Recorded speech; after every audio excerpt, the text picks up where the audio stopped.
So this was a pop quiz 3, which was related to atomic structure and the mass spectrometer. That's a topic 2 which we completed. So how many neutron and electrons are there in gold with a charge 2 plus? So what is the nucleon number? Nucleon number is 190. What is a atomic number? That is 79. To get the number of the proton, that is same as Z. To get the number of the neutron, it is nucleon number minus the proton number or atomic number. So 190 minus 79. This will give us 111. And for the number of electron, because the charge, it is 2 plus, so means 2 electrons are being lost. So how many electrons should be there? So it must have, because 79 protons, so 77 electrons should be there. So 111 and 77, so it matches with option A.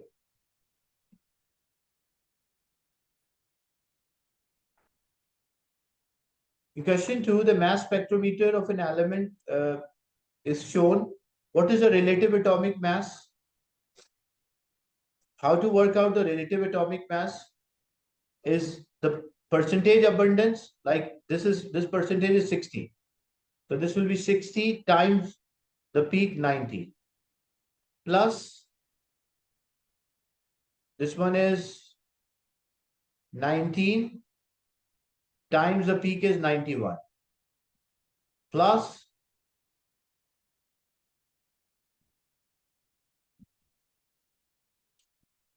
this one is 94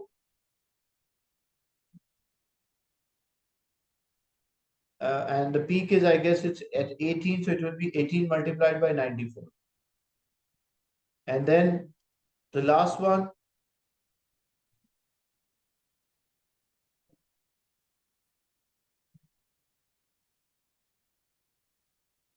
sorry, this one is 10 boxes are representing, sorry, 10 boxes are representing, so each is representing 2. So it is not 18. Sorry, it is not 19, it should be 18 here. I just realized that the number of the boxes are like 10 boxes, 5 boxes are 10, so each is actually representing 2. And same way, this will be 16 because 2 boxes below. And this one is 3 boxes, so it will be 6 times 96. And the total 98.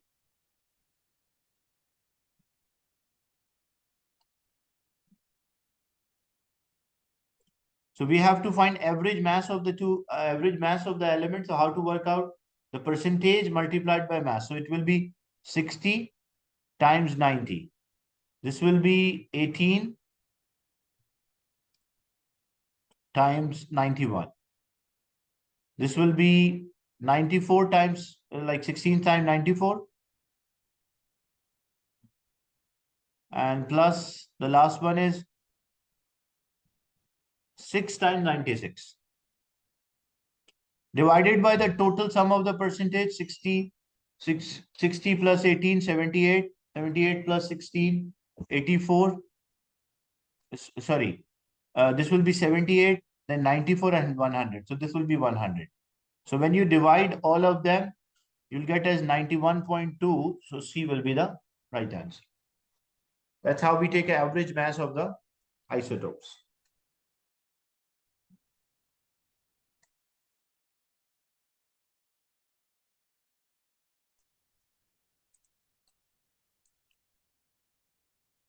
Next is which is the equation for the second ionization? Second ionization means like we are removing the second electron from a neutral gas, from a gaseous state. So this is wrong. Like it's not like we remove both electron at the same time. So B is the right answer because one electron is already being removed and we are removing the second electron. This is totally wrong. And this equation is for third ionization because 2 electrons are already removed and we are removing the third one. So B is the right answer in which we remove the second electron. One electron is already removed.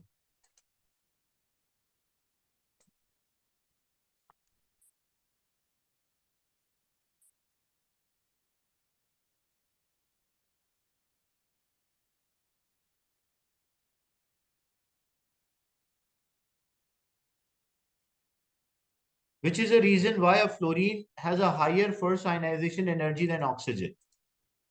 So again,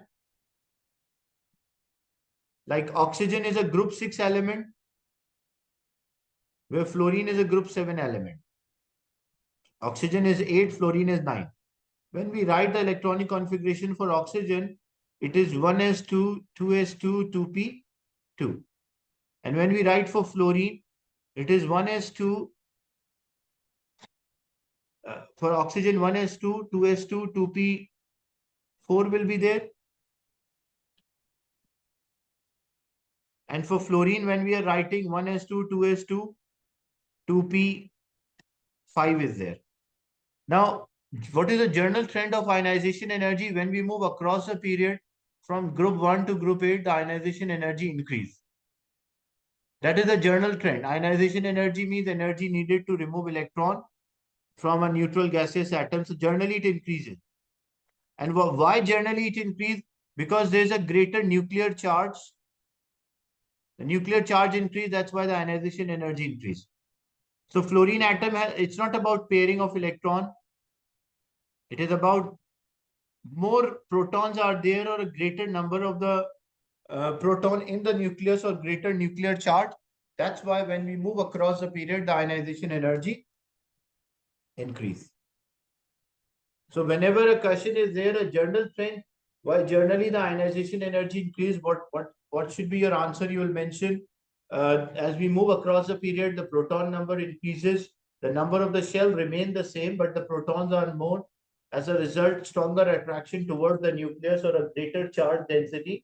That's why the ionization energy increases, because we need a more energy to remove the electron out from the last shell. Across the period, the shell remains the same, but the proton number increases. Which one is representing the electronic configuration for a chromium?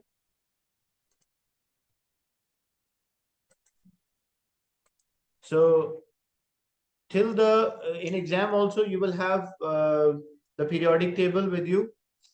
Look, when we work out the chromium, the half filled orbitals are more stable than completely filled.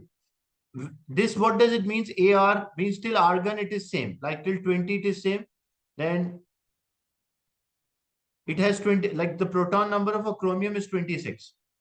So when we write the electronic configuration, it is 1s2, 2s2, 2p6, 3s2, 3p6,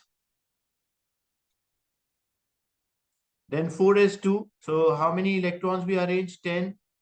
And till here is same like argon. In 26 we have to arrange, like here we have 10, 20, and then we have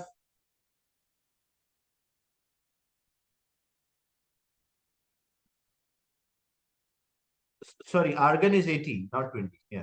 So 18 plus 6 makes 24. So 24 we have to arrange. Chromium is 24, the atomic number. So when we want to write the electronic configuration, 1s2, 2s2, 2p6, 3s2, 3p6, we arrange.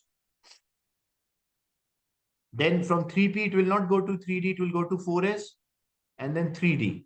So 10 here, 20, and then 4 are left, so 24.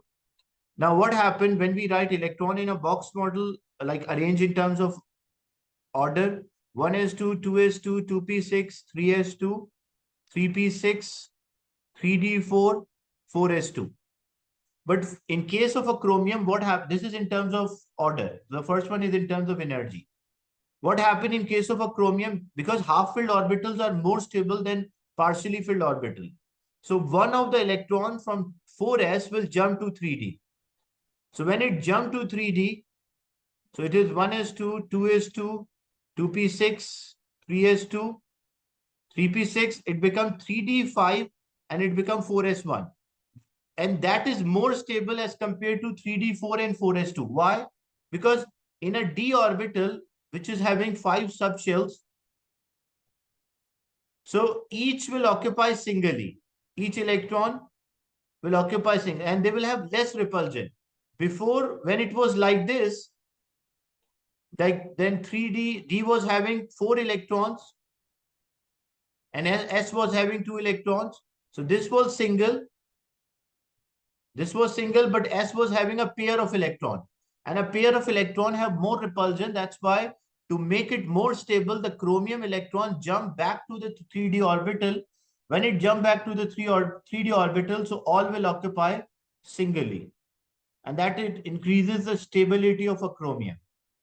So this is an exceptional configuration valid for chromium. It happened only that why it happened to make the chromium more stable, as when electrons occupy the orbitals as a single, they have less repulsion when they occupy the orbital as a pair. So remember, this only happened for chromium. So this was a pop quiz 3, which was related to